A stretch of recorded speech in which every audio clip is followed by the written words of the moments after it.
ಇವತ್ತು ಬೆಂಗಳೂರಿನ freedom park ನಲ್ಲಿ ಕರ್ನಾಟಕ ರಾಜ್ಯ ಗುತ್ತಿಗೆದಾರರ ಸಂಘದ ವತಿಯಿಂದ ಪ್ರತಿಭಟನೆಯನ್ನ ಹಮ್ಮಿಕೊಂಡಿರುವಂತದ್ದು ಸರ್ಕಾರದ ಮುಂದೆ ವಿವಿಧ ಬೇಡಿಕೆಗಳನ್ನ ಈಡೇರಿಸುವಂತೆ, ಅದರಲ್ಲೂ ಪ್ರಮುಖವಾಗಿ 37,000 ಕೋಟಿ ಬಾಕಿ ಬಿಲ್ ಪಾವತಿಸುವಂತೆ.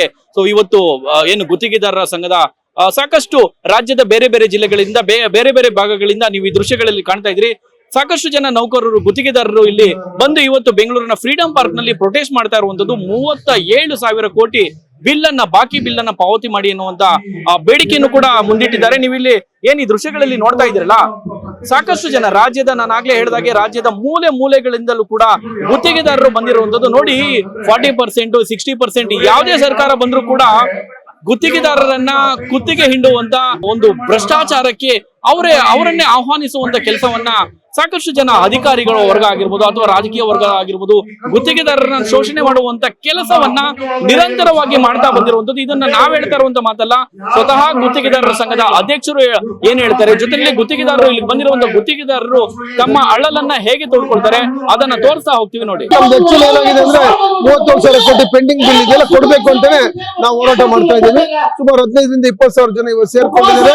37,000 ಕೋಟಿ ಮತ್ತೆ ನಮ್ದೇ ಆದಂತ ಒಂದು ಸಮಸ್ಯೆಗಳು, GST, MDP, package, land earning ಇವೆಲ್ಲ ಸಮಸ್ಯೆ ಇರೋದ್ರಿಂದ ಇವೆಲ್ಲವೂ ಸಹ ಮಾಡ್ಕೊಡ್ಬೇಕು ಅಂತ ಹೇಳಿ ಕೇಳ್ತಾ ಇದ್ದೀವಿ. ಏನಿಲ್ಲ, ಸರ್ಕಾರ ನಮಗೆ ನಾವು ಮಾಡಿರ್ತಕ್ಕಂಥ ಕೂಲಿ, ನಾವು ಮಾಡಿರ್ತಕ್ಕಂಥ ಕೆಲಸಕ್ಕೆ ಅವ್ರು ದುಡ್ಡು ಕೊಡ್ಲೇಬೇಕು. 100% ನೋಡಿ, ನೀವು ನೋಡಿದ್ರೆ ಗೊತ್ತಾಗ್ತಿದೆ ಎಷ್ಟು ಅಂತಂದೇಳಿ. ಬಹಳ ಕಷ್ಟದಲ್ಲಿದ್ದೀವಿ, ಸಾಲ ಸೂಲ ಮಾಡ್ಕೊಂಡಿದೀವಿ, ಬ್ಯಾಂಕ್ ಎಲ್ಲ ಅಡ ಇಟ್ಟಿದೀವಿ, ಮನೆ ಮಠ ಎಲ್ಲ ಒಡೆ ವ್ಯವಸ್ಥೆ ಎಲ್ಲ ಅಡ ಇಟ್ಟಿದೀವಿ, ಎಲ್ಲ ತಲೆ ಮರೆಸ್ಕೊಂಡು ಹೋಗುವಂತ ಪರಿಸ್ಥಿತಿ ಗುತ್ತಿಗೆದಾರಿಗೆ ಬಂದಿರೋದ್ರಿಂದನೇ ಇವತ್ತು ಅವರೇ ಸಾಕ್ಷಿ ನೋಡಿ, ನೀವೇ ನೋಡಿ. ನೆಕ್ಸ್ಟ್ ಅನಿರ್ದಿಷ್ಟಾವಧಿಗೆ ನಾವು ಕೆಲಸ ನಿಲ್ಲಿಸ್ತೀವಿ.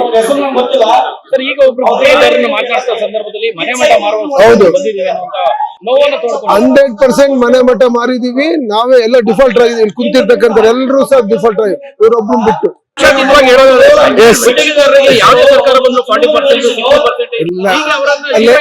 ನಮಗೆ 40% ಅವೆಲ್ಲ ಹೇಳೋದಲ್ಲ, ನಮಗೆ ಮುಖ್ಯವಾಗಿ ಹಣ ಬಿಡುಗಡೆ ಮಾಡ್ಬೇಕು. ಹಿಂದೆ ಮಾನ್ಯ ಮುಖ್ಯಮಂತ್ರಿಗಳು 2013 ರಿಂದ 2018 ಇದೇ ತರನೇ ಇದ್ರು. ಅವಾಗ ಯಾವ್ದೋ ಒಂದು ಮಾಡ್ಕೊಟ್ಟಿದ್ರು, ಸಾಲ ಮಾಡ್ಕೊಟ್ಟಿದ್ರು. ಅದೇ ತರ ಈ ಸರಿ ಸಾಲ ಮಾಡ್ಕೊಡ್ಲಿ ಅಂತ ನಾವು ಹೇಳ್ತಾ ಇದ್ವಿ.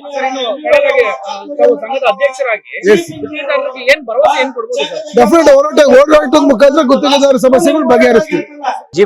ಬೆಂಗಳೂರವರೇ ನಾವು ಲೋಕಲ್ ಅವರೇ ನಾವು ಕೂಡ ಇಲ್ಲಿ ಇವತ್ತು ನಾವು ಏನ್ ನಮ್ಮ ಕರ್ನಾಟಕ ಗುತ್ತಿಗೆದಾರ ಸಂಘದಿಂದ ಎಲ್ಲಾ ಒಂದು ಕ್ಷೇತ್ರಗಳಲ್ಲೂ ಕೂಡ ಇವತ್ತು ಅವ್ರಿಗಾಗಿರೋ ಅನ್ಯಾಯದ ವಿರುದ್ಧ ನಾವು ಮುಷ್ಕರ ಮಾಡ್ಲಿಕ್ಕೆ ಇಲ್ಲಿ ಬಂದಿದೀವಿ. BBMP ಲಿಮಿಟ್ ಅಲ್ಲಿ ಡಿಸೆಂಬರ್ 2023 ರಿಂದನೂ ಕೂಡ ದುಡ್ಡು ಬಂದಿಲ್ಲ. 2023 ಡಿಸೆಂಬರ್ ಬಿಲ್ ಇಲ್ಲ. 2023 ಮಾಡೋರ ಕತೆ ಇವತ್ತು ಹೇಗಾಗಿದೆ ಅಂತ ಹೇಳಿದ್ರೆ, ಸುಮ್ನಾದ್ರೂ ರಾಜಕಾರಣಿ ವ್ಯಕ್ತಿಗಳು ನಿಮ್ಗೆ ಆಶ್ವಾಸನೆ ಕೊಡೋ ತರ ಕೊಟ್ಟು ಅಥವಾ ಕೆಲಸ ಮಾಡೋ ತರ ಮಾಡಿಸಿ ಇವತ್ತು ಕೊಡ್ತೀವಿ, ನಾಳೆ ಕೊಡ್ತೀವಿ, ಬಂದ್ಬಿಡತ್ತೆ, ಮಾಡು ಅದ್ ಮಾಡು ಇದ್ ಮಾಡು ಅಂತ ಹೇಳಿ ತನ್ನ ಒಂದು ಇದಕ್ಕೋಸ್ಕರ ಅವರು ಎಲ್ಲಾ ಕಾಂಟ್ರಾಕ್ಟರ್ನು ಕೂಡ ಬಲಿಪಶುವಾಗಿ ಮಾಡ್ತಾ ಇದ್ದಾರೆ. ಮತ್ತೆ ಈ ಒಂದು ಇದ್ರಲ್ಲಿ ನೋಡಿದ್ರೆ ಸರ್ಕಾರ ಯಾವ ರೀತಿ ಮಾಡ್ತಾ ಇದೆ ಅಂತ ಹೇಳಿದ್ರೆ, ಸುಮ್ಮನೆ ಪ್ರತಿನಿತ್ಯ ಪೇಪರ್ ಅಲ್ಲಿ ಆ ಒಂದು ಅಭಿವೃದ್ಧಿ ಮಾಡ್ತೀವಿ, ಈ ಒಂದು ಅಭಿವೃದ್ಧಿ ಮಾಡ್ತೀವಿ, ಯಾವ ಅಭಿವೃದ್ಧಿನೂ ಮಾಡ್ತಾ ಇಲ್ಲ. ಸರ್ಕಾರ ಸತ್ತೋಗಿದೆ ಕರ್ನಾಟಕದಲ್ಲಿ. ಇದೇ ಸಿದ್ದರಾಮಯ್ಯರು ಇರ್ಬೋದು, DK ಶಿವಕುಮಾರ್ ಇರ್ಬೋದು, ಸರ್ಕಾರ ಏನು ಸಾರ್ವಜನಿಕ ಆಶ್ವಾಸನೆ ಕೊಟ್ಟರು, ಅವತ್ತು ಗುತ್ತಿಗೆದಾರರು ನಿಮ್ಮೆಲ್ಲ ಪರಿಹಾರ ಮಾಡ್ತೀವಿ, ನಿಮ್ದು ಏನೇ ಸಮಸ್ಯೆ ಇದ್ರು ಪರಿಹಾರ ಮಾಡ್ತೀವಿ ಅಂತ ಹೇಳಿ ಇದ್ ಮಾಡಿದ್ರು. ಯಾವ ಪರಿಹಾರನೂ ಮಾಡ್ಲಿಲ್ಲ. ಇವತ್ತು ನಮ್ಗೆ ಮೇನು 10% ಕೂಡ ಕೊಡ್ತೀವಿ ಅಂತ ಹೇಳಿದ್ರು, 10% ಕೂಡ ಕೊಡ್ಲಿಲ್ಲ. ಮೋಹನ್ ದಾಸ್ ಕಮಿಟಿಲಿ ಅವರು ಹೇಳಿದ್ದಾರೆ ಕೂಲಂಕುಷವಾಗಿ, ನಿಮಗೆ ಏನಿದೆ ನಿಮ್ಮ ಸರ್ಕಾರಕ್ಕೆ ಬಿಟ್ಟಿದ್ದು, ಗುತ್ತಿಗೆದಾರರಿಗೆ ನೀವು 10% ಕೊಡೋದು ಬಿಡೋದು ಇವತ್ತು ಏನಿಲ್ಲ, ಅದರಲ್ಲಿ ಯಾವುದೇ ರೀತಿ ಅವ್ಯವಹಾರ ನಡೆದಿಲ್ಲ ಅಂತ ಹೇಳಿ. ಆದ್ರೂ ಕೂಡ ಇವರು ನಮ್ ದುಡ್ಡನ್ನ 10% ಇಟ್ಕೊಂಡು ವಿನಾಕಾರಣ ಅವರು ಬೇರೆ ರೀತಿಯಲ್ಲಿ ಅವರು ಅದನ್ನ ದುರ್ಬಳಕೆ ಮಾಡ್ತಾ ಇದ್ದಾರೆ. ಗುತ್ತಿಗೆ ಕೆಲವರಿಗೆ ಆಮಿಷ ಒಡ್ಡು ಅವರೇ ಇದ್ ಮಾಡ್ತಾರೆ ಏನೋ ಗೊತ್ತಿಲ್ಲ. 25% ಅಲ್ಲಿ 10% ದುಡ್ಡನ್ನ ನಮ್ಗೆ ಕೊಡ್ಲಿಲ್ಲ. ಅದರಿಂದಾಗಿ ನಾವು ತುಂಬಾ ತೊಂದರೆಯಲ್ಲಿದ್ದೀವಿ. ಅನುಭವಿಯಾಗಿ ಹೊಸದಾಗಿ ಬರೋ ಗುತ್ತಿಗೆದಾರರು ಕೂಡ ಯಾವುದೇ ತಗೊಂಡ್ರು ತೊಂದ್ರೆನೆ ಸರ್. ಆ ರೀತಿ ಹೋದಾಗ ಇವ್ರು ಪ್ಯಾಕೇಜ್ ಮಾಡಿರೋದ್ರಿಂದ ಯಾರು ಸಣ್ಣ ಪುಟ್ಟ ಕಾಂಟ್ರಾಕ್ಟರ್ಗಳು ಕೆಲಸ ಮಾಡದೇ ಇರೋ ತರ ಆಗ್ಬಿಟ್ಟಿದೆಯಲ್ಲ. ಈಗ ಹೊಸಬ ಬರೋನಿಗೆ ನಿರುದ್ಯೋಗಿ ಅನ್ನೋದು, ಇವ್ರು ನಿರುದ್ಯೋಗಿ ಭತ್ಯೆ ಕೊಡ್ತೀವಿ 5,000 ಅಂತಾರೆ. 5,000 ಕೊಡೋದಲ್ಲ, ಅಟ್ಲೀಸ್ಟ್ ಅವ್ರಿಗೆ ಕೆಲಸ ಕೊಡ್ತೀನಿ ಮಾಡೋನ್ಗೆ ಅನ್ನೋದಕ್ಕೆ ಕೆಲಸ ಕೊಡ್ತಾ ಇಲ್ಲ. ಇವ್ರು ಪ್ಯಾಕೇಜ್ ಮಾಡಿ 10 ಕೋಟಿ, ಯಾರೋ 25 ಕೋಟಿ 30 ಕೋಟಿ ಮಾಡಿದ್ರೆ ಅವನು ಕ್ಲಾಸ್ 3 ಕಾಂಟ್ರಾಕ್ಟರ್ ಎಲ್ಲೋಗಿ ಹಾಕಕ್ಕಾಗತ್ತೆ, ಅವ್ನು ಹಾಕಕ್ಕಾಗೋದಿಲ್ಲ. ಸೊ ಇವಾಗ ಅವ್ರು ಏನ್ ಮಾಡ್ತಾ ಇದಾರೆ, ಯಾರೋ ಒಬ್ಬನ್ನ ಮಾತ್ರ ಬೆಳೆಸೋ ರೀತಿಯಲ್ಲಿ ಅವರು ತಮ್ಮ ಒಂದು ಇದನ್ನ ಮಾಡ್ತಾ ಇದಾರೆ. ಸರ್ ಮೇಂಟೆನೆನ್ಸ್ ವರ್ಕ್ ನಾನು ಕೂಡ ಈಗ ಆಲ್ರೆಡಿ ಮೇಂಟೆನೆನ್ಸ್ ಮಾಡಿದೀನಿ. ಮೇಂಟೆನೆನ್ಸ್ ವರ್ಕ್ ನಾನು 2025 ಆಗಸ್ಟ್ ಗೆ ಬಿಲ್ ಹಾಕಿದ್ದೀನಿ. ಈಗ 26 ಮಾರ್ಚ್ ಬಂದಿದೆ, 9 ತಿಂಗಳಾದ್ರೂ ಬಿಲ್ ಕೊಟ್ಟಿಲ್ಲ. ಇನ್ನು ಮೇಂಟೆನೆನ್ಸ್ ದುಡ್ಡೇ 9 ತಿಂಗಳಾದ್ರೂ ಕೊಟ್ಟಿಲ್ಲ. ಈಗ 5 ಪಾಲಿಕೆ ಮಾಡಿದ್ದಾರೆ, 5 ಪಾಲಿಕೆಯಲ್ಲಿ ಯಾವ ಪಾಲಿಕೆಯಲ್ಲಿ ಮೇಂಟೆನೆನ್ಸ್ ದುಡ್ಡು ಕೊಡ್ತಾ ಇದ್ದಾರೆ ಅನ್ನೋದನ್ನ ಅವ್ರು ಸರ್ಕಾರದವ್ರು ಹೇಳಿ. ಯಾರು ಕೂಡ ಈ ಕೆಲಸಕ್ಕೆ ಬರ್ಲೇಬಾರ್ದು ಅನ್ನೋದು ನಮ್ಮ ಅಭಿಪ್ರಾಯ. ನಾವು ಶಿಗ್ಗಾಂವ್ ತಾಲೂಕಿನಿಂದ ಬಂದಿದ್ದೀವಿ, ಹಾವೇರಿ ಜಿಲ್ಲಾ ಶಿಗ್ಗಾಂವ್ ತಾಲೂಕು. ಸರ್, ಇವತ್ತು ಏನ್ ಬೇಡಿಕೆಗಳು ಏನಿದೆ ಸರ್ಕಾರದಿಂದ, ಏನ್ ಬೇಡಿಕೆ? ಇವು 1-2 ಆದ್ರೆ ಹೇಳ್ಬೋದು, ಸಿಕ್ಕಾಪಟ್ಟೆ ಇದೆ. ಗುತ್ತಿಗೆದಾರ ಪ್ರಾಬ್ಲಮ್ ಅಂದ್ರೆ ಈಗ ನಮ್ಮ ವೇದಿಕೆ ಮೇಲೆ ಕುಂತವರೆಲ್ಲ ಹೇಳಿದ್ರಲ್ಲ, ಇವಷ್ಟು ಬೇಡಿಕೆಗಳ ನಮ್ಮ ಒಂದು GST ಇರ್ಬೋದು, ರಾಯಲ್ಟಿ ಇರ್ಬೋದು, ಬಿಲ್ಗಳು ಪಾಸ್ ಇರ್ಬೋದು, ಇವೆಲ್ಲ ನಮ್ಮ ರಾಜ್ಯ ಸರ್ಕಾರ ಗಮನಕ್ಕೆ ತಗೊಂಡು ಎಲ್ಲಾರನ್ನೂ ಇತ್ಯರ್ಥ ಮಾಡಿ ಸ್ವಲ್ಪ ಅರ್ಧನಾದ್ರು ಕೊಟ್ರೆ ಎಷ್ಟು ಸಮಾಧಾನಕರವಾಗಿರ್ತಾರೆ. ಗುತ್ತಿಗೆದಾರ ಅಂದ್ರೆ ಸಾಲ ಸೋಲ ಮಾಡಿ ಎಲ್ಲಾರು ಚಲೋ ಅರ್ಬಿ ಅಂತ ಹಾಕೊಂಡ್ ಬಂದೇವಿ, ಬೆಂಗಳೂರಿಗೆ ಬರ್ತೇವೆ ಅಂತೇಳಿ. ಬಟ್ ಎಲ್ಲಾರು ಸ್ಥಿತಿವಾನ್ರಿಲ್ಲ, ಎಲ್ಲರೂ ಸಾಲದಲ್ಲಿ ಸಿಲುಕೊಂಡು ಈಗ ಬಾಳೆ ಮಾಡ್ತಾ ಇದ್ದಾರೆ. ಕಾಮಗಾರಿ ಮಾಡಿದಾರೆ, ಪೂರ್ಣಗೊಳಿಸಿದ್ವ ಬಿಲ್ ಇಲ್ಲ 2 ವರ್ಷದಿಂದ. ಹೊಲ ಮನೆ ಇದೆ ನಮ್ದು, ಇನ್ನೊಂದ್ ಸ್ವಲ್ಪ ಅದ್ರ ಮೇಲೆ ಮಾಡ್ತೇವೆ. ಸಾಲ ಸೂಲ ಮಾಡ್ಕೊಂಡು ಏನಿಲ್ಲ, ಬೇಗ ಕೊಡಿ ಅಂತ ಹೇಳ್ಬೋದು ಅಷ್ಟೇ. ನಮ್ದು ಒಂದು 30,000 ಮೇಲೆ ಇದೆ, 30,000 ಕೋಟಿ ಮೇಲಿದೆ. ನೋಡಿದ್ರೆ ಗೊತ್ತಾಗುತ್ತಲ್ಲ ನಿಮ್ಗೆ, ಇಷ್ಟು ಪ್ರಮಾಣದಾಗ ಸೇರ್ಯಾರ ಅಂದ್ರೆ ಯಾವ ರೀತಿ ಪರಿಸ್ಥಿತಿ ಇರ್ಬೋದು ಇವ್ರದ್ದು ಅಂತ. ಯಾರು ಕರೆದ್ರು ಫಂಕ್ಷನ್ಗೆ ಹೋಗಲ್ಲ, ಮನೆಯಲ್ಲಿ ಫಂಕ್ಷನ್ ಇದ್ರು ಬಿಡಪ ಕೆಲಸ ಇದೆ ಅಂತಾರ. ಇಲ್ಲಿ ಸೇರಿದಾರ ಅಂದ್ರೆ ಅವ್ರ ಬೇಡಿಕೆಗಳು ಇರ್ಬೇಕಲ್ವಾ, ಆ ರೀತಿ. ನಿಮ್ ಸ್ಥಿತಿನೇ ಈಗಂದ್ರೆ ನೆಕ್ಸ್ಟ್ ಜನರೇಷನ್ ಈ ಗುತ್ತಿಗೆದಾರರು ಕೆಲಸಕ್ಕೆ ಬರೋದೇ ಬೇಡ ಬರೋದೇ ಇಲ್ಲ. ಗುತ್ತಿಗೆದಾರ ಎಲ್ಲ ಡಿಪಾರ್ಟ್ಮೆಂಟ್ ನಲ್ಲೇ ಮಾಡ್ತಾರೆ, ಬರೋದೇ ಇಲ್ಲ. ನಾವು ಹಾವೇರಿ ಜಿಲ್ಲೆಯಿಂದ ಬಂದೇವ್ರಿ, ಬೇಗ ದುಡ್ಡು ಕೊಡ್ಬೇಕಂತ ನಮ್ಮ ಒಂದ್ ವರ್ಷದಿಂದ. ಬೇರೆ ಏನಿಲ್ರಿ, ಎಲ್ಲಾ ಬಡ್ಡಿ ಕಟ್ಟಕ ಆಗಲ್ತಿ, ಈಗ ಆ ಪರಿಸ್ಥಿತಿ ಐತಿ. ಹೌದು, ಬೇರೆ ಕಡೆ ಬಡ್ಡಿ ತಗೊಂಬಂದ್ ಕಾಮಗಾರಿ ಪೂರ್ಣ ಮಾಡಿರ್ತೇವೆ. ಕಾಮಗಾರಿಗೆ ಅರ್ಧ ಮಾಡಿದ್ರೆ ಮತ್ತ ಅದಕ್ಕೆ ದಂಡ ಹಾಕ್ತಾರ, ನೋಟಿಸ್ ಕೊಡ್ತಾರ. ಎಲ್ಲೇ ರೊಕ್ಕ ಇಸ್ಕೊಂಬಂದ್ ಕಾಮಗಾರಿ ಮಾಡಿರ್ತೇವೆ, ಮತ್ತ ವಾಪಸ್ ದುಡ್ಡು ಕೊಡ್ಲಿಲ್ಲ ಅಂದ್ರೆ ಎಷ್ಟಂತ ಬಡ್ಡಿ ಕಟ್ಟೋದು, ಬಡ್ಡಿ ಕಟ್ಟಾಕನು ಆಗ್ತಾ ಇಲ್ಲ. ಈಗ ಆ ಪರಿಸ್ಥಿತಿ ಹೋಗಿದೆ. ಸರ್, ಇವಾಗ ಜನರಿಗೆ ಹೆಂಗಿದೆ ಅಂದ್ರೆ ಗುತ್ತಿಗೆದಾರರಿಗೆ ಹತ್ರ ಬೇಜಾನ್ ಕೋಟಿಗಟ್ಟಲೆ ದುಡ್ಡು ಇರುತ್ತೆ. ಅದರಲ್ಲಿ ಭಾಗವಹಿಸಿದಾಗ ಅದನ್ನ ಅನುಭವಿಸಿದವ್ರಿಗಿನ ಗೊತ್ತಾಗತ್ರಿ. ಈಗ ಅನುಭವಿಸಾರ ಅಂತೇಳಿ ಇಷ್ಟೆಲ್ಲ ಜನ ಕೊಡ್ಯಾರ, ಇಲ್ಲ ಯಾರು ಬರ್ತಿರ್ಲಿಲ್ಲ. ಈ ಹಿಸ್ಟ್ರಿ ಒಳಗೆ ಒಂದು 10-20 ವರ್ಷದಾಗ ಯಾರು ಇಷ್ಟು ಜನ ಕೊಡ್ಯಾರ್ರಿ? ಎಲ್ಲಿ ಕೊಡ್ಯಾರ? ಎಲ್ಲಿ ಪ್ರತಿಭಟನೆ? ನ್ಯಾಚುರಲ್ ಆಗಿ ದುಡ್ಡು ಬರ್ತೈತಿ. ದುಡ್ಡಿಗಾಗಿ ನಾವು ಬೆಂಗಳೂರಿಗೆ ಬರ್ತಿದ್ದೇ ಇಲ್ಲ ಯಾರು. ಈ 3 ವರ್ಷದಿಂದ ಬೇರೆ ಬೆಂಗಳೂರಿಗೆ ಬರೋದು, ದುಡ್ಡು ಬರೋದಲ್ಲ, ಬರೋದು ಹೋಗೋದು. ಇಲ್ಲ, ಇಡೀ ರಾಜ್ಯ ತುಂಬಾನ. ಹೌದು, ರಾಜ್ಯ ತುಂಬಾನ ಆಯ್ತು.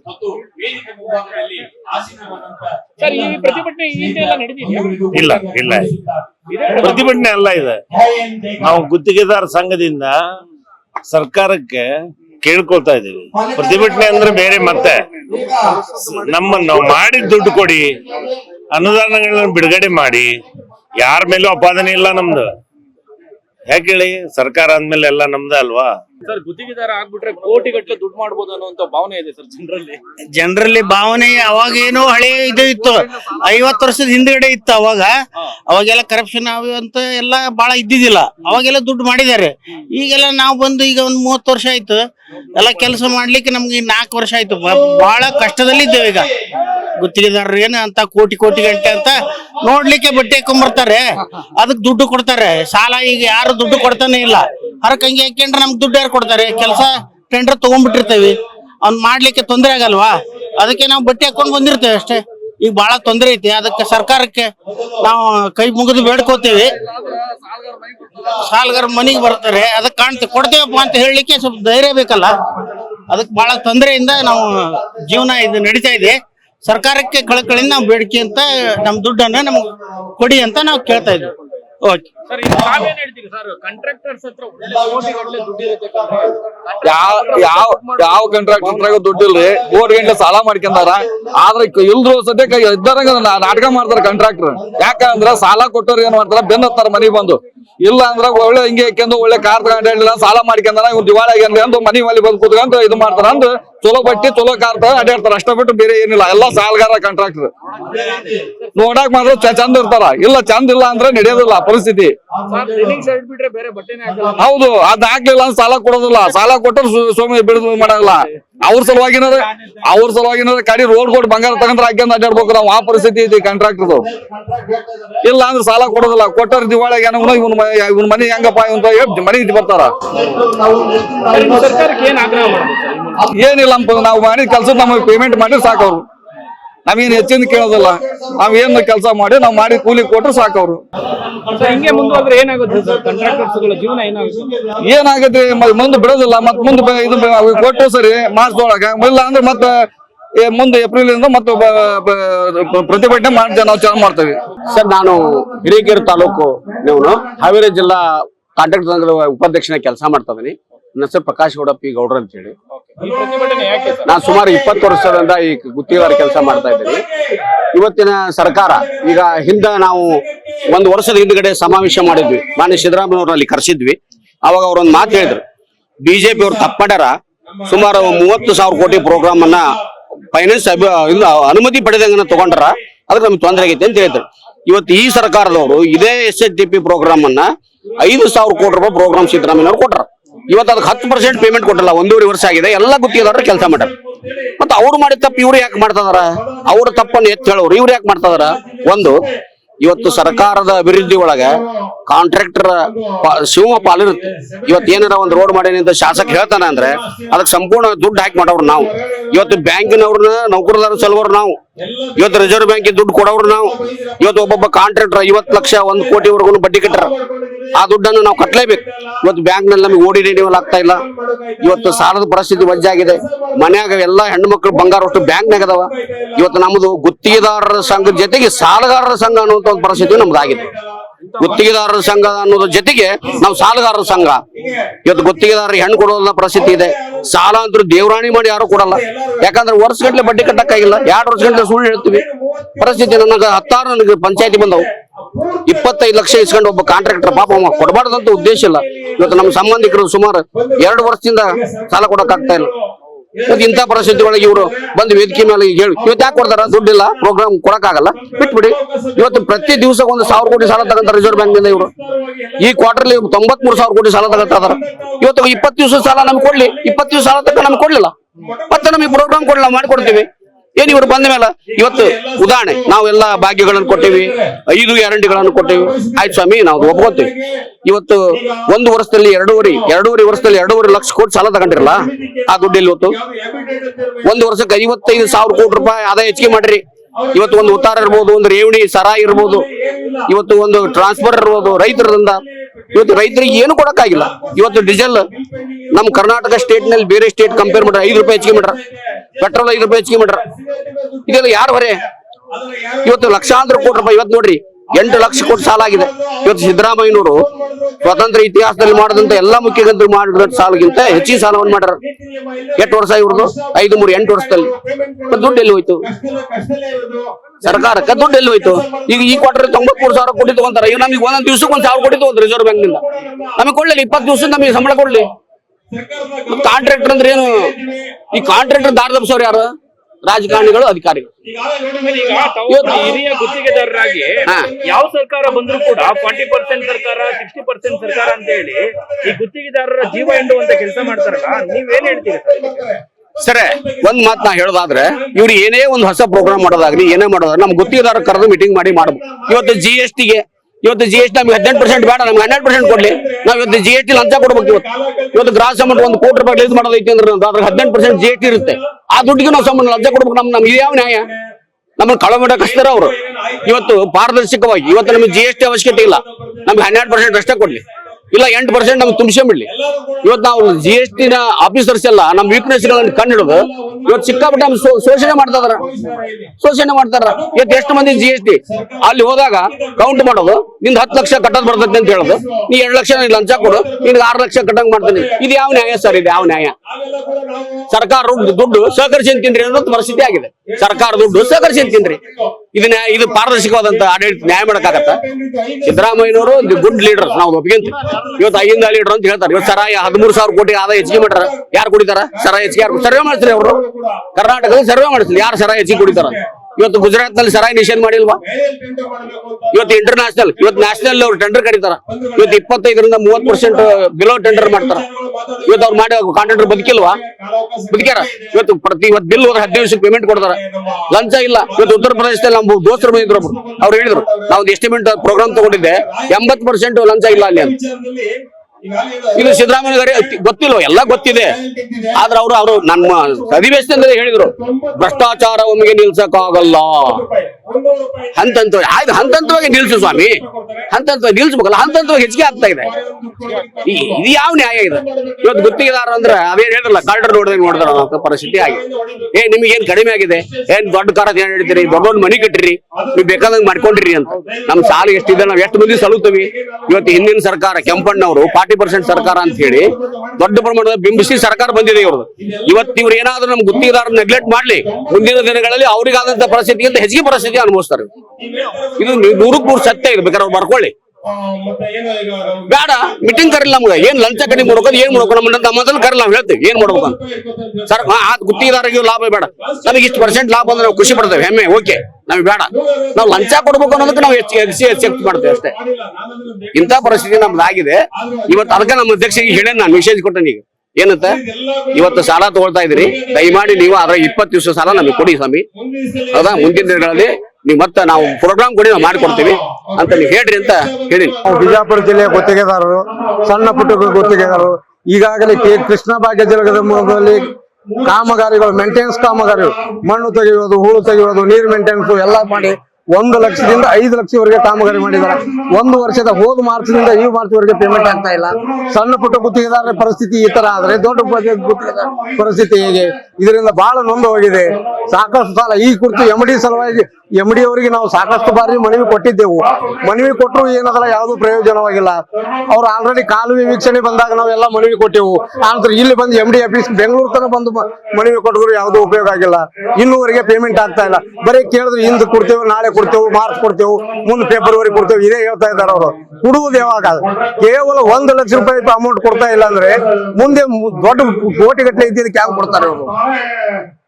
ಇಲ್ಲ, ಟೆಂಡರ್ ಕರಿಯರ್ ಯಾಕೆ ಬೇಕು? ಎಷ್ಟು ಅಮೌಂಟ್ ಕೊಡದೇ ಇದ್ರೆ ಏನೋ ನಾವು ಆಸೆ ಬಿಟ್ಟು ಮಾಡಕ್ ಬಂದಿದ್ದೇವೆ, ಆದ್ರೂ ಇದು ಆಗ್ತಾ ಇಲ್ಲ ಸರ್. ಆದಷ್ಟು ಬೇಗನೆ ನಮ್ಗೆ ಕೊಡ್ಬೇಕಂತ ಹೇಳ್ತಿದ್ದಿಂದ ಹಣ ಪಾವತಿ ಮಾಡ್ಬೇಕಂತ ನಮ್ಮ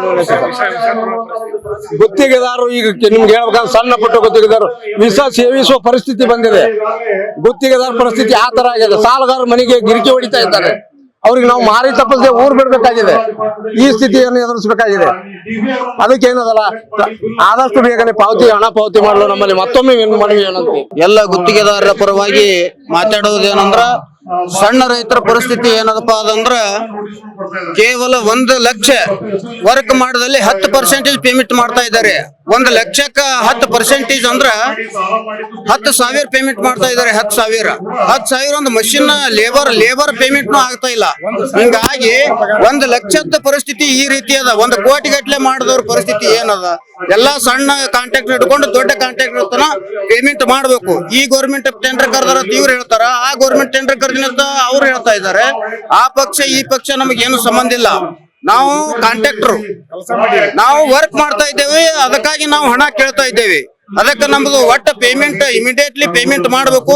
ಇಲ್ಲವಾದ್ರೆ ಈ ಎಲ್ಲಾ ಗುತ್ತಿಗೆದಾರರ ಪರವಾಗಿ ನಾವು ಮಿನಿ ವಿಧಾನಸೌಧ ಗುತ್ತಿಗೆ ಹಾಕಿ ನಾವು ಪೇಮೆಂಟ್ ಆಗುವ ತನ ಇಲ್ಲೇ ನಮ್ಮ ಹೆಂಡ್ರನ್ನು ಮಕ್ಕಳು ಎಲ್ಲಾ ತಂದು ಮುಷ್ಟಿಗೆ ಹಾಕಿ ನಾವು ಎಲ್ಲಿ ಹೋಗ್ತಾ ಇಲ್ಲ. ಇಲ್ಲಾದ್ರೆ ಆತ್ಮಹತ್ಯೆ ಮಾಡ್ಕೊಳಕ್ ಸಿದ್ದೀವಿ. ಆದ್ರೂ ಈ ಗುತ್ತಿಗೆದಾರರು ಎಲ್ಲರೂ ಹಿಂದ್ರಗಡೆ ನಿಮ್ಮ ಮ್ಯಾಲ ಕ್ರಮ ತಗೊಂಡ್ರ ಯಾವ ಗೌರ್ಮೆಂಟ್ನು ಏನು ಮಾಡ್ಲಕ್ ಆಗಲ್ಲ. ಯಾಕಂದ್ರೆ ಎಲ್ಲರಿಗೂ ತ್ರಾಸಿದೆ. ಇದ್ದಿದ್ದಕ್ಕ ಅದಕ್ಕೆ ಎಲ್ಲರೂ ಸಹಕರಿಸಿ ನೀವೆಲ್ಲ ಯಾವ ಗೌರ್ಮೆಂಟ್ ಈ ಗೌರ್ಮೆಂಟ್ ಏನು ಸಂಬಂಧ ಇಲ್ಲ, ನಮ್ಗೆ ಇಮಿಡಿಯೇಟ್ಲಿ ಪೇಮೆಂಟ್ ಆಗ್ಬೇಕಂತ ನಾವು ಕೇಳ್ಕೊಳ್ತಾ ಇದ್ದೀವಿ. ನಾನು ಕೊಡಗು ಜಿಲ್ಲೆ ಬರ್ತಾ ಇದ್ದೀನಿ. ಕೊಡಗು ಜಿಲ್ಲಾ ಕಾಂಟ್ರಾಕ್ಟರ್ ಅಸೋಸಿಯೇಷನ್ ಕಾರ್ಯಾಧ್ಯಕ್ಷ ಆಗಿದ್ದೀನಿ. ಈಗಾಗಲೇ ನಾವೆಲ್ಲ ಬಂದಿರೋದು ಉದ್ದೇಶ ಬಂದ್ಬಿಟ್ಟು ನಿಮಗೆಲ್ಲ ಗೊತ್ತಿರುವ ಹಾಗೆ ಹಣಕಾಸಿನ ಮುಗ್ಗಟ್ಟು, ಅದು ಅಲ್ಲದೆ ಅಷ್ಟೊಂದು ಕಷ್ಟದಲ್ಲಿದ್ದೀವಿ. ಎಲ್ಲ ಮನೆ ಚಿನ್ನ ಎಲ್ಲಾ ವಸ್ತುಗಳು ಹಣ ಇಟ್ಕೊಂಡು ನಾವು ಕೆಲಸ ಮಾಡಿ ಹಣ ಸಿಗದಂತ ಪರಿಸ್ಥಿತಿ ಇದೆ. ನಮ್ದೊಂದು ಬೇಡಿಕೆ ಇದೆ, ಸರ್ಕಾರ ಈ ರೀತಿ ಮಾಡ್ಕೊಂಡು ಹೋಗೋದಾದ್ರೆ ಪಕ್ಕದ ಕೇರಳದಲ್ಲಿ ಒಂದು ವ್ಯವಸ್ಥೆ ಮಾಡಿದ್ದಾರೆ. ಅಲ್ಲಿ ಏನಾಗಿದೆ ಅಂತ ಹೇಳಿದ್ರೆ ಕೆಲಸ ಮಾಡುವವರಿಗೆ 10 ವರ್ಷ ಈಗ ಏನು ರಿನ್ಯೂವಲ್ ಪೀರಿಯಡ್ ಕೊಟ್ಟಿದ್ದಾರೆ. ಅದರಲ್ಲಿ ವರ್ಕ್ ಡನ್ ಎಲಿಜಿಬಿಲಿಟಿ ಒಂದು ಕ್ಲಾಸ್ 1ಗೆ ಒಂದ್ಸಲ ಮಾಡಿದ್ರೆ ಬಟ್ ಅದೇನೇ ಸಾಕು, ಆ ಎಲಿಜಿಬಿಲಿಟಿ ಮೇಲೆ ಅವನು ಮತ್ತೆ ವರ್ಕ್ ಡನ್ ಕೊಡಬೇಕಾಗಿಲ್ಲ. ಇವತ್ತು ನಮಗೆ ವರ್ಕ್ ಡನ್ ಕೊಡಕ್ಕೆ ಸಾಧ್ಯತೆ ಇಲ್ಲ. ಅದು ಅಲ್ಲದೆ ಅಲ್ಲಿ ಏನ್ ಮಾಡಿದ್ದಾರೆ ಅಂತ ಹೇಳಿದ್ರೆ 2% ದುಡ್ಡಿಗೆ ನಾವು ಕೆಲಸ, 1 ಕೋಟಿ ರೂಪಾಯಿ ಕೆಲಸ ನಮ್ಮ ಹತ್ರ ಇದ್ರೆ ಆ ದುಡ್ಡನ್ನ ಅಲ್ಲಿ ನಾವು ಬ್ಯಾಂಕಿಗೆ ಅಗ್ರಿಮೆಂಟ್ ಕೊಟ್ರೆ ಅವ್ರು ನಮಗೆ ಅದರದ್ದು 80% ಹಣನ ಅವರು ಬ್ಯಾಂಕಿಂದ ನಮಗೆ ಸಾಲವಾಗಿ ಕೊಡ್ತಾರೆ. ಸಾಲವಾಗಿ ಕೊಟ್ಟು 2% ಇಂಟ್ರೆಸ್ಟ್. ಅದು ಆ ರೀತಿ ನಮಗೆ ಮಾಡ್ಲಿ, ನಮಗೆ ಕೈ ಸಾಲ ಬಡ್ಡಿ ಸಾಲ ತಗೊಂಡ್ಬಿಟ್ಟು ನಾವೆಲ್ಲ ಮಕ್ಕಳೇ ಮಲಗ್ಬಿಟ್ಟಿವಿ, ಎಲ್ಲ ಸುಸೈಡ್ ಮಾಡ್ಬೇಕಾದ ಪರಿಸ್ಥಿತಿ ಇದೆ. ಆದ್ರಿಂದ ಸರ್ಕಾರ ಕೆಲಸ ಕೊಡ್ಲಿ, 2 ವರ್ಷನ ಮಾಡ್ಲಿ, 3 ವರ್ಷನ ಮಾಡ್ಲಿ. 3 ವರ್ಷ ಮಾಡ್ಬಿಟ್ಟು ಬ್ಯಾಂಕಿಂದ ನಮಗೆ ಫಸ್ಟ್ ಸಾಲ ಕೊಡ್ಲಿ ಈ ಅಗ್ರಿಮೆಂಟ್ಗೆ. ಆ ರೀತಿ ಒಂದು ವ್ಯವಸ್ಥೆ ಮಾಡ್ಲಿಕ್ಕೆ ಸರ್ಕಾರಕ್ಕೆ ನಿಮ್ಮ ಮುಖಾಂತರ ನಾವು ಬೇಡಿಕೆ ಇಡ್ತಾ ಇದೀವಿ. ಇದೊಂದು ಒಳ್ಳೆ ಎಲ್ಲರಿಗೂ ಅನುಕೂಲ ಆಗ್ತದೆ. ಸಾಲ ಕೊಟ್ಟು ನಮ್ಮ ಹತ್ರ ಕೆಲಸ ಮಾಡಿಸ್ಕೊಂಡು ಹೋದ್ರೆ ನಮ್ಗೆ ಏನು ಈ ಕೈ ಸಾಲ ತೊಂದರೆ ಇಲ್ಲ ಅಂತ ಹೇಳ್ಕೊಳ್ತಾ ನಾನು ಮಾತಾಡ್ತೀನಿ. ಧನ್ಯವಾದ. ಗುತ್ತಿಗೆದಾರರ ಪರಿಸ್ಥಿತಿ ಎಷ್ಟು ಶೋಚನೀಯ ಆಯ್ತು ಅಂದ್ರೆ, ನಮಗೆ ಕಳೆದ ಸಾರಿ ಸಾರ್ವತ್ರಿಕ ಚುನಾವಣೆ ಮಾರ್ಚ್ ಅಂತಿಮದಲ್ಲಿ ಚುನಾವಣೆ ಘೋಷಣೆ ಆಯ್ತು. ಆ ಕೂಡಲೇ ನೀತಿ ಸಂಹಿತೆ ಜಾರಿ ಆಗಿದ್ರಿಂದ 28-29ನೇ ತಾರೀಕಿಂದಾನೇ ಎಲ್ಲ ಆರ್ಥಿಕ ವ್ಯವಸ್ಥೆ ಎಲ್ಲ ಸ್ಥಗಿತ ಆಗೋಯ್ತು. ಇದ್ದಂತ LOC ಎಲ್ಲ ವಾಪಸ್ ಹೋಯ್ತು. ಸುಮಾರು 10,200 ಕೋಟಿ ರೂಪಾಯಿ ಕೊಡ್ತಕ್ಕಂತ ಅಂದ್ರೆ ಪಾವತಿ ಮಾಡಬೇಕಿರ್ತಕ್ಕಂಥ ಹಣ ಅದು ಈ ಸರ್ಕಾರ ಬಂದ್ರೆ ಅದನ್ನ ದುರುಪಯೋಗ ಮಾಡ್ಕೊಂತ. ಅಟ್ಲೀಸ್ಟ್ ಆ ಹಣನು ಸಹಿತ ನಮಗೆ ಆ ಮಂತ್ರಿಗಳಲ್ಲಿ ನಮಗೆ ಕೊಡ್ಲಿಲ್ಲ. ಅಲ್ಲಿಂದ ಇಲ್ಲಿ ತನಕ 2 ವರ್ಷ ತನಕ ನಮ್ಮ ಎಷ್ಟು ನಾವು ಕಷ್ಟಪಟ್ಟಿದೀವಿ ಅಂದ್ರೆ, ಈಗ ನಾವು ನಮ್ಮ ಈ ಇನ್ನೊಬ್ಬರ ಆಸ್ತಿ ನಾವು ದುಡ್ಡು ಹಾಕಿ ಹಣಕಾಸೆಲ್ಲ ಹಾಕ್ಬಿಟ್ಟು ನಾವು ಕೆಲಸ ಮಾಡಿ 2 ವರ್ಷ ಹಣ ಬಿಡುಗಡೆ ಮಾಡಲಿಲ್ಲ ಅಂದ್ರೆ ಈಗ ನಾವು ನಮ್ಮ ನಿರ್ವಹಣೆ ತುಂಬಾ ಕಷ್ಟ ಆಗುತ್ತೆ.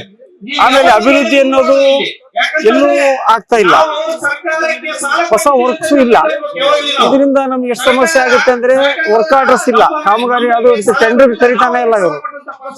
ಆಮೇಲೆ ಕೆಲಸಗಳಿಂದ ಇರೋದ್ರಿಂದ ಬ್ಯಾಂಕ್ ಮೇಲೆಲ್ಲ ವರ್ಕ್ ಆರ್ಡರ್ ಇಲ್ಲ ಅಂತೇಳಿ ನಮ್ಮ OD ಲೋನ್ಗಳಿಗೆಲ್ಲ ಅವನ್ನೆಲ್ಲ ಲಿಮಿಟ್ ಮಾಡ್ತಾ ಇದ್ದಾರೆ, ಅವನ್ನೆಲ್ಲ ರಿಸ್ಟ್ರಿಕ್ಷನ್ ಮಾಡ್ತಾ ಇದ್ದಾರೆ, ಕೆಲವು ರಿನ್ಯೂವಲ್ ಆಗ್ತಾ ಇಲ್ಲ. ಈ ತರ ಎಲ್ಲ ಸಮಸ್ಯೆಗಳು ನಮಗೆ ಒಂದಲ್ಲ ಒಂಥರ ಬೇರೆ ಬೇರೆ ತರ ಸಮಸ್ಯೆಗಳಾಗ್ತದೆ. ಈಗ ನಾವು ಒಂಥರ ಸರ್ಕಾರದಲ್ಲಿ ಸೇವೆ ಮನೋಭಾವ ಇದ್ದಂಗೆ. ಯಾಕೆಂದ್ರೆ ನಮ್ಮ ಗುತ್ತಿಗೆ ಕೆಲಸ ನಾವು ದುಡ್ಡು ಹಾಕಿ ನಾವು ಕೆಲಸ ಮಾಡ್ತೇವೆ ಅಂದ್ರೆ ಲಾಭದ ಮನೆ ಒಂದ್ ಕಡೆ ಇರ್ಲಿ, ಇದು ಒಂಥರ ಸೇವೆ ಇದ್ದಂಗೆ. ಯಾಕೆಂದ್ರೆ ಸಾರ್ವಜನಿಕರಿಗೆ ಎಲ್ಲರಿಗೂ 4 ಜನಕ್ಕೆ ಅನುಕೂಲ ಆಗೋ ದೃಷ್ಟಿಯಿಂದ ನಾವು ಕೆಲಸ ಮಾಡಿದೀವಿ. ಈಗ ನಾವು ತುಂಬಾ ನಷ್ಟದಲ್ಲಿ, ಆರ್ಥಿಕವಾಗಿ ಬಹಳ ಸಂಕಷ್ಟದಲ್ಲಿ ಅಂದ್ರೆ ಹೆಚ್ಚಿಗೆ ಯಾವ ಲೆಕ್ಕದಲ್ಲಿ ಅಂದ್ರೆ ಒಂದು 10 ವರ್ಷ ನಾವು ಆರ್ಥಿಕವಾಗಿ ಹಿಂದಕ್ಕೆ ಹೋಗ್ಬಿಟ್ಟು ಎಲ್ಲರೂ. ಈ ಸರ್ಕಾರ ಬಂದ್ರೆ ರಾಜ್ಯನೂ ದಿವಾಳಿ ಎದ್ದೋಯ್ತು, ನಾವು ಗುತ್ತಿಗೆದಾರರು ದಿವಾಳಿ ಎದ್ದೋದು. ಈಗ ಸರ್ಕಾರ ಸರ್ ಈಗ ಸುಮ್ಮನೆ ಈಗ ಅನಾವಶ್ಯಕ ಅಂತ ಇಂತ ಇಲ್ಲ ಸಲ್ಲದ ಕಾರ್ಯಕ್ರಮಗಳನ್ನೆಲ್ಲ ಬಿಟ್ಟು ಅಭಿವೃದ್ಧಿ ಕಡೆ ಗಮನ ಕೊಡ್ಬೇಕು. ಈ ಕೂಡಲೇ ಅಭಿವೃದ್ಧಿ ಕಡೆ ಗಮನ, ಯಾಕೆಂದ್ರೆ ಈಗ ಸುಮ್ಮನೆ ಇಲ್ಲ ಅನಾವಶ್ಯಕ ಬೇರೆ ಬೇರೆ ಕಾರ್ಯಕ್ರಮಗಳನ್ನೆಲ್ಲ ಕೊಟ್ರೆ ಅದರಿಂದ ಯಾವ ಅಭಿವೃದ್ಧಿಗಳು ಆಗಲ್ಲ.